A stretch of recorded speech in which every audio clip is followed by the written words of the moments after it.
And I want to give you some history on how God has truly blessed our church.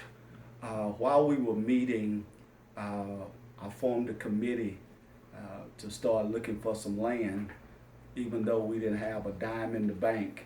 I got a group of men together and asked them to start looking for land, even if we could perhaps buy an acre at a time.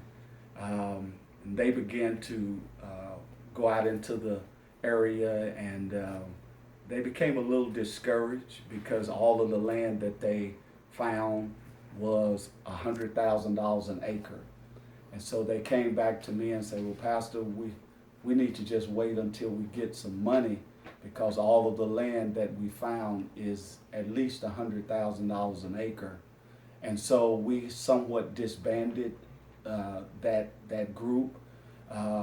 But God led me to keep calling. Every sign that I saw that had land for sale on it, I would take the number and call.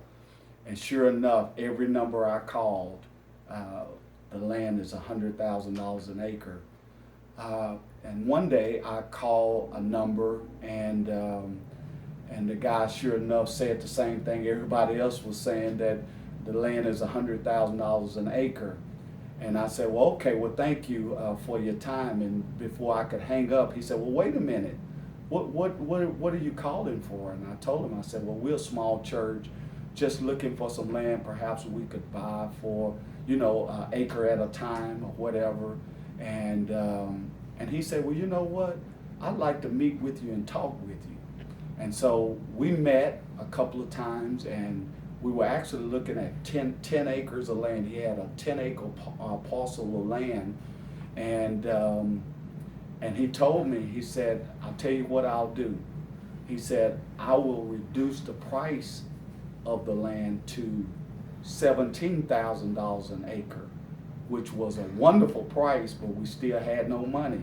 So it was still a dilemma, and the more we talked, the more he encouraged me to dream big. He kept telling me, you serve a big God, dream big. That went on for about 6 months.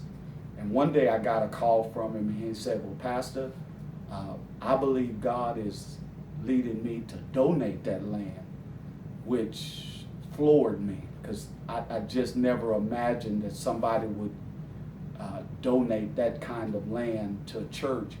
And sure enough, to make a long story short, he ended up donating 5 acres of land to the church.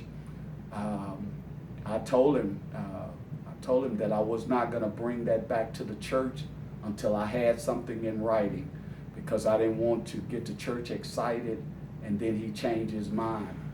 And God was so good, because he called his own lawyers, had them to draw the papers up, had them to do all of the legal work, and sure enough, he signed all 5 acres of land over to the church.